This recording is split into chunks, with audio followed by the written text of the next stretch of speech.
Les rêves que tu as toujours eus, qui viennent de Dieu, ne les abandonne pas. C'est encore possible. Le miracle numéro 3, c'est celui-là qui a amené Sarah à donner un enfant quand son âge disait ce n'était plus possible. Dieu lui a fait donner un enfant. Maman, quel que soit ton âge, si encore dans ton cœur il y a un peu d'espoir, c'est-à-dire que quand tu penses, tu dis moi aussi j'ai bien envie de me marier, hein. Je sais que les gens te regardent et disent non, tu es un peu trop âgé, mais quand tu penses, tu estimes que j'ai encore envie d'avoir un enfant. Tu as peut-être adopté un enfant, mais dans ton fort intérieur, tu soupires, tu aurais voulu porter un dans ton sein. Tu n'as pas eu cette opportunité. Mais malgré que tu aies même dépassé l'âge de la ménopause, cette petite pensée-là te revient de temps en temps. Je viens de la part de Dieu te dire, c'est encore possible et ça va arriver.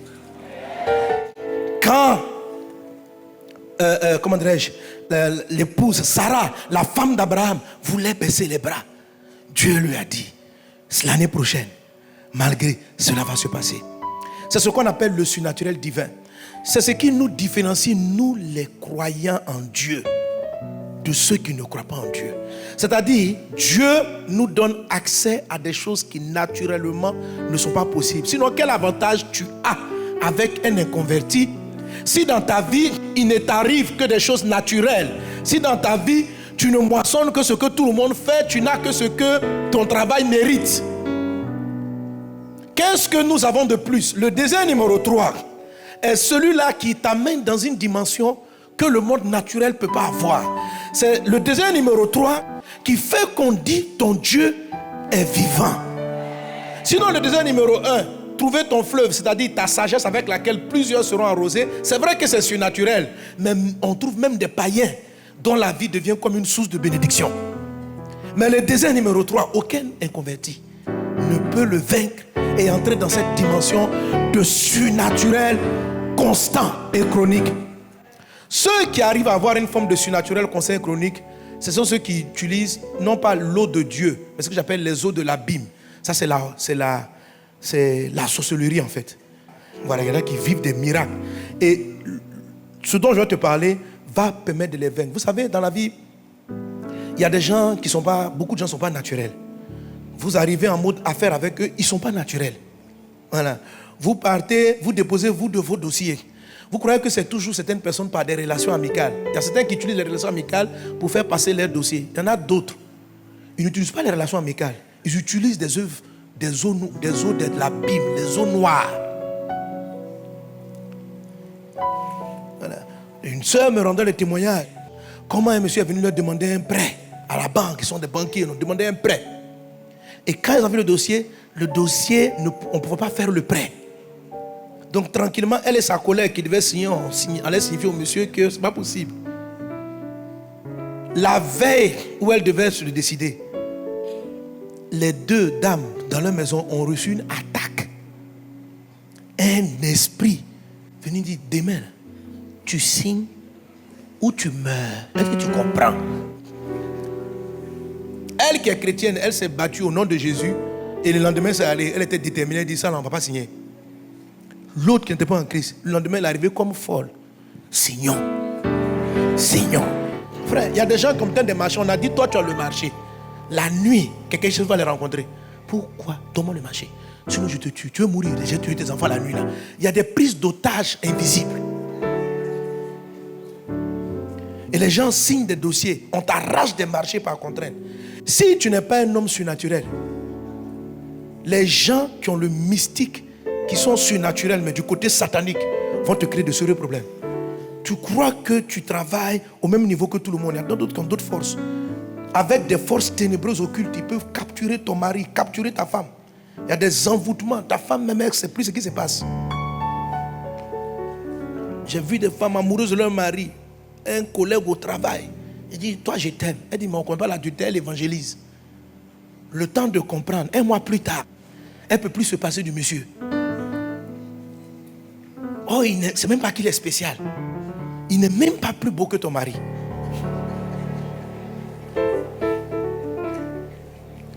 Il y a d'autres forces. Si vous n'êtes pas spirituel dans ce monde, ne pensez pas que tout le monde est naturel.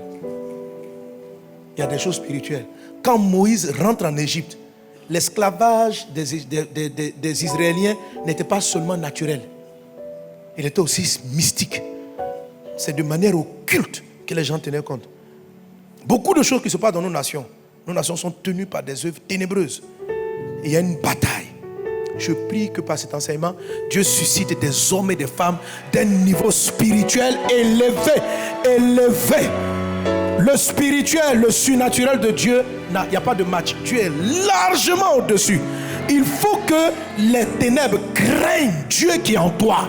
Que tu les fasses reculer au nom de Jésus. Car Dieu est au-dessus de tout. Mais je te dis, même le surnaturel des ténèbres, c'est au prix de sacrifice qu'on y accède. Ce n'est pas simple. C'est pas simple. Les gens, ils perdent leurs femmes, ils sacrifient leurs enfants pour pouvoir avoir accès à ces genres de pouvoir. Parce que même si les démons souhaitent, ils n'ont pas. Pour accéder au surnaturel, il faut que tu fasses des choses qui ne sont pas naturelles. Est-ce que tu me comprends? Mais ce dont je te parle, c'est le Dieu spirituel où les Moïse, la dimension où les Moïse évoluent, la dimension de Jésus. C'est dans ça que tu dois entrer. Alléluia. Et c'est ce miracle-là, c'est cette révélation que Dieu nous a révélée au travers de Moïse, qui est codée dans ce passage. Et que Dieu, par Christ, nous révèle de manière très simple. Alléluia. Mais il faut que tu te décides à appliquer ces choses-là. Il y a des choses que tu dois abandonner. Et tu dois prendre une décision. Sinon, tu n'auras pas accès au surnaturel divin. Et tu risques de dire que Dieu ne fait pas, il y a des choses que Dieu ne fait pas, et puis aller chercher ça dans les ténèbres. Parce que tu as l'impression que l'adversité qui est devant toi dépasse tes compétences. Parce que c'est surnaturel. La manière dont les gens te prennent des marchés, c'est pas simple. Donc, il ne faut pas aller te combiner avec Satan. Reste en Dieu, mais fais ce que Dieu te demande et tu vas voir sa gloire. Alléluia. Alors, c'est en 5 points que Dieu dit à Moïse qu'est-ce qu'il doit faire pour que le rocher donne de l'eau et que le peuple soit abreuvé. Ça veut dire que le miracle qui va avoir lieu va décanter ta situation. Si tu as soif, c'était un problème de mariage, de travail, te donner de l'eau qui va te désaltérer avec un rocher qui te suit tout le temps, c'est de te donner une solution qui fait que chaque fois que tu seras confronté à un de ces défis, tu vas boire de l'eau qui vient du rocher. C'est-à-dire, Dieu va désaltérer ta soif. Il donnera la paix à ta maison. Si ta soif, c'est un problème de santé, ton corps sera constamment renouvelé. Les microbes t'attaqueront, mais ils ne te vaincront pas. Tu vas avoir de l'énergie qui vient en toi et puis tu vas passer au-dessus. Quand l'ennemi va se dresser, les démons vont attaquer ta famille. Tu vas trouver avec le rocher une énergie spirituelle. Tu vas prendre le dessus chaque fois. Je ne dis pas que le diable va arrêter de t'attaquer. Tant que tu es sur la terre, tu connaîtras des pressions, tu connaîtras des attaques. Mais quand le rocher marche avec toi, chaque fois, tu prends le dessus dans le nom de Jésus. La Bible dit que le rocher de Horeb, qui était le Christ, va te suivre. Mais la première fois où il commence à marcher avec toi, ça commence par une épreuve où tu es sous pression, où ta chair et tes émotions sont sous pression. C'est en ce moment que cette victoire-là doit et va se manifester. Et sans cela, tu vas avoir des miracles de temps en temps. Mais moi, je te parle du surnaturel constant. De manière régulière, tu marches dans l'extraordinaire. Qu'il en soit ainsi dans ta vie au nom de Jésus. Amen. Alors, au verset 4, quand Moïse a vu cette situation, le peuple était pressé par la soif, Moïse va suivre un procédé. Et c'est ce processus-là qui nous intéresse. Amen. Exode 17, verset 4. Qu'est-ce qui s'est passé d'abord pour que Moïse trouve le rocher là? Première des choses que Moïse a fait, la Bible dit, Moïse cria à l'Éternel en disant, que ferai-je à ce peuple? Moïse cria à l'Éternel. La première attitude qui amène un croyant qui est fatigué par l'absence de quelque chose d'important dans sa vie, comme le mariage, l'enfantement, la santé. Quand ces choses-là t'oppressent, quand tu es triste de ne pas avoir la solution, tu dois crier à Dieu. Crier à Dieu. Il y a beaucoup de manières de prier. L'enseignement précédent, quand c'est dans le désert de pas assez, quel type de prière on fait? Action de grâce. On dit merci pour le peu qu'on a. Mais lorsque tu es oppressé parce que tu n'es pas encore marié, lorsque tu sens la pression parce que tu es toujours malade, lorsque tu es fatigué d'être toujours dans les lits des hôpitaux, lorsque tu es fatigué d'être toujours en train d'essayer de résoudre ta mésentente avec ton conjoint, lorsque tu es sous cette pression, tu es fatigué par la situation, dans ce cas-ci, tu dois crier.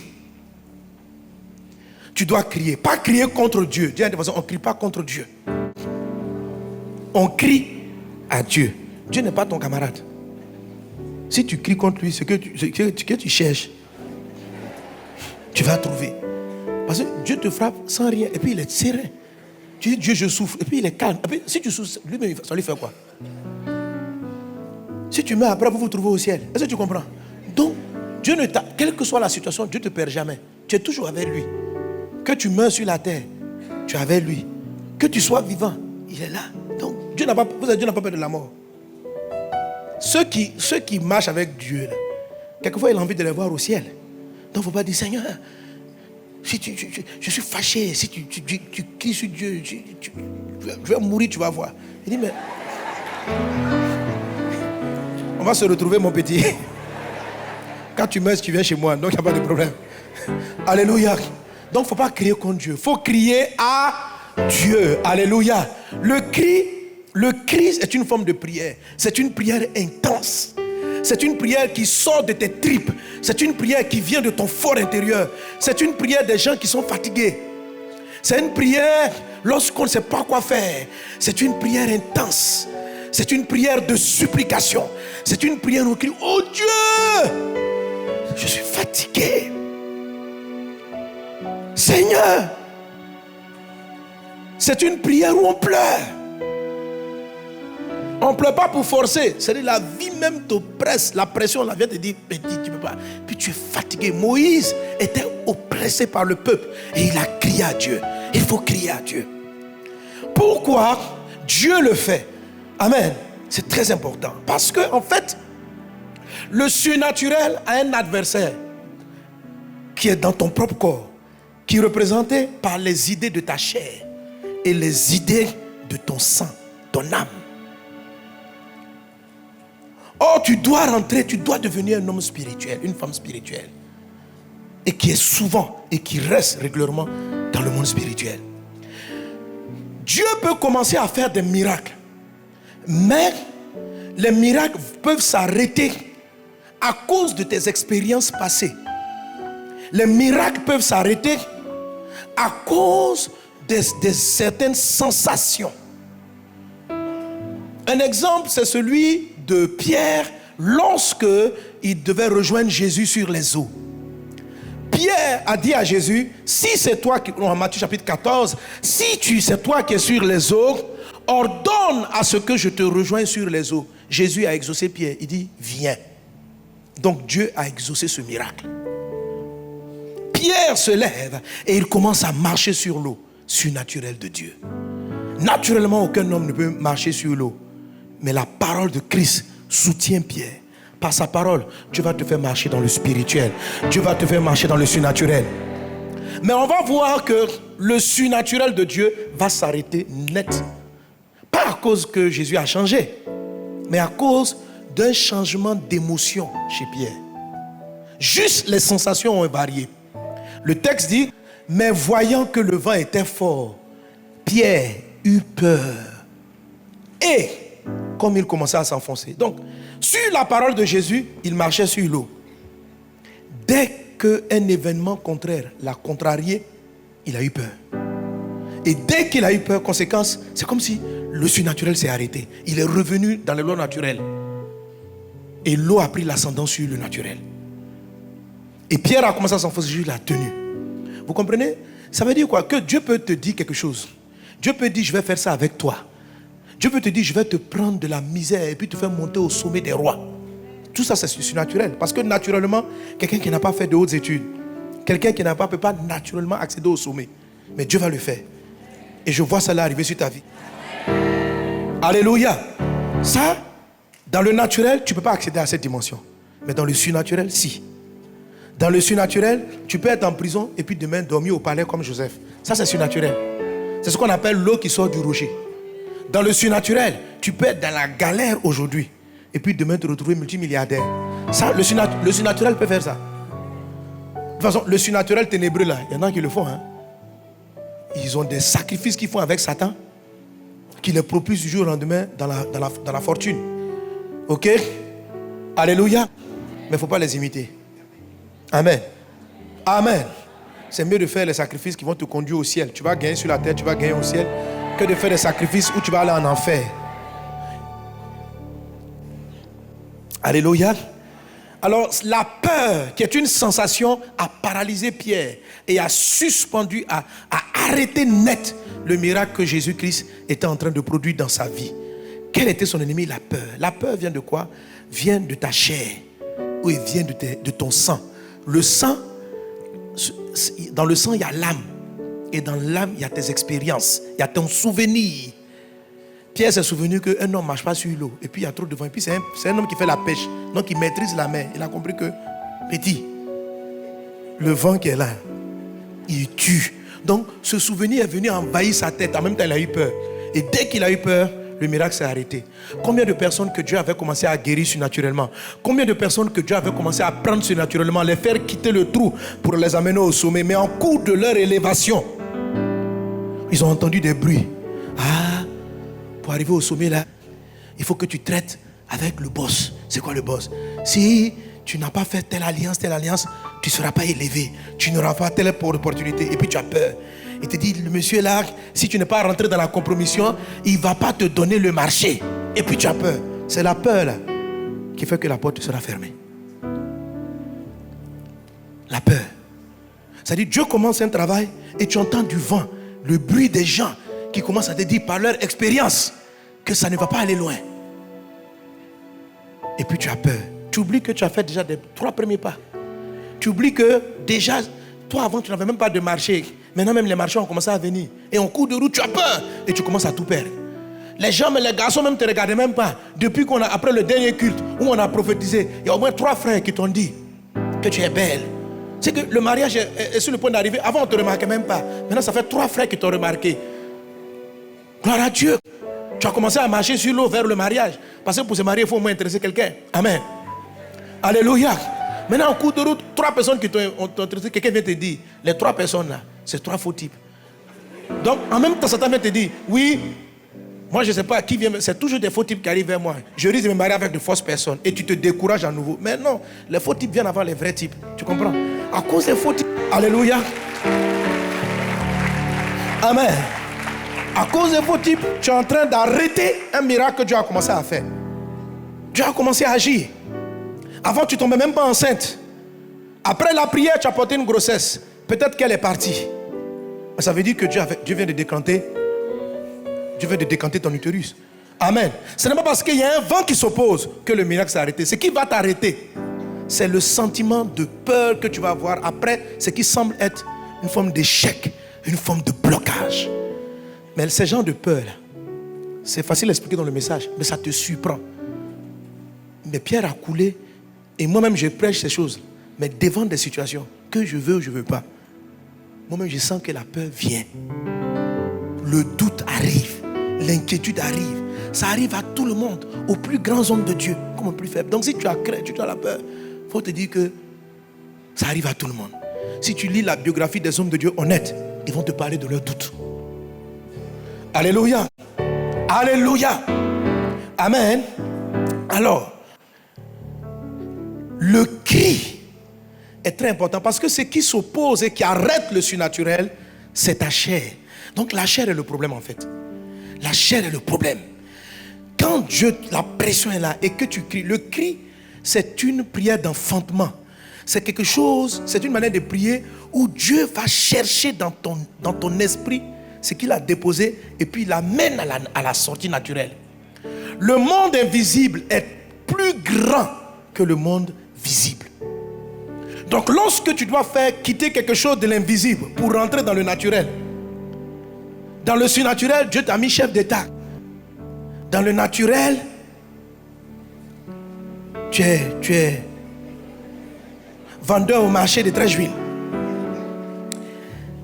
Pour que chef d'État dans le surnaturel viennent dans le naturel d'un vendeur. Il faut qu'il y ait ce qu'on appelle dans le monde spirituel, il faut qu'il y ait un enfantement de l'invisible vers le visible. Une femme, naturellement, après un certain âge, ne peut pas naturellement avoir des enfants. Mais il se trouve qu'elle a un désir d'avoir un enfant. Donc, dans le surnaturel, Dieu lui montre des enfants. Comme il a dit à Abraham, regarde les étoiles. Mais dans le naturel, le corps ne peut plus répondre à ça. Il faut une autre puissance. Et celle-là, il faut l'enfanter. C'est pour ça que Dieu me met de la pression pour que la forme de prière que tu vois, ça s'appelle un cri. C'est une prière qui vient de tes entrailles. Ce n'est pas que Dieu te fait souffrir pour te faire souffrir. Et puis Dieu est là. Tu dis, Seigneur, si tu veux, donne-moi. Et puis il dit, non, il faut crier d'abord. Si tu ne cries pas, ça ne vient pas. Non, Dieu n'est pas un maso. Dieu n'est pas, c'est quel papa ça? On dit, papa, je me marie ou je ne me marie pas? Il dit, pleure d'abord. Mais si tu veux me donner un mariage, donne-moi en même temps, on va avancer. Pourquoi il faut crier? Ah, une affaire qui est simple comme ça. Tu prends un frère, tu l'amènes et puis l'affaire est finie. C'est pas ça, ça ne fonctionne pas comme ça. Hébreux chapitre 5, verset 7. Hébreux 5, 7. Jésus devait enfanter l'église. Jésus devait enfanter l'église. La Bible dit, c'est Jésus qui est là. C'est lui qui est dans les jours de sa chair. Vous comprenez, on parle de la chair. Quand il était charnel. Ayant présenté avec quoi? Des grands cris. Jésus a crié. Avec des larmes. Jésus a pleuré. Des prières et des supplications. Jésus a demandé pardon, mon Dieu, à celui qui pouvait le sauver de la mort. Je vous avais expliqué plusieurs fois que ça veut dire à celui qui peut le ressusciter. Et il a été exaucé. Comment Jésus a été ressuscité? C'est les prières qu'on appelle le cri. Mais la résurrection de Jésus est écrite depuis Genèse. Donc, vous pensez que Dieu est assis là? Dieu dit, Jésus, je vais te ressusciter. Et puis, Jésus vient et dit, bon, comme il a déjà écrit que je vais ressusciter, attends, je vais me croiser les pieds. Non, il a crié, il a pleuré. Il y a des choses, lorsque naturellement, lorsque des choses ont été faites pour te bloquer, lorsque des ténèbres bloquent un poste, bloquent un domaine, tu dois aller chercher l'énergie. Et si Jésus lui-même n'a pas été exempté, Jésus, avec une prophétie déjà définie, Dieu a dit, Jésus va ressusciter. Mais pour accomplir ce que Dieu a déjà dit, là, Jésus a pleuré. Comme je dis souvent là, oh toi ta prophétie de mariage là, on n'a même pas écrit ça quelque part. Toi tu ne veux pas pleurer. Jésus a pleuré pour que Dieu réalise ce que lui-même Dieu a déjà écrit. Toi tu ne veux pas pleurer pour ce que Dieu a dit dans ton cœur. Tu vois, il y a des fois, dis à un voisin, il faut pleurer aussi. Alléluia. Mais il ne faut pas verser des larmes de crocodile, hein. Tu vois. C'est la pression qui fait ça. C'est-à-dire que le moment où tu sens que tu es trop fatigué, tu dis que au lieu de craquer là, oriente tes larmes. Parce que déjà tu pleures. Déjà tu es fatigué de ce célibat. Tu es fatigué d'être au chômage. Tu es fatigué. Tu prends ta détresse et tu cries, papa, fais quelque chose pour ma vie. Sors-moi de là.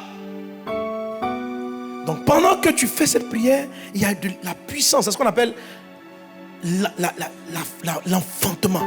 La Bible dit que c'est avec douleur la femme va enfanter.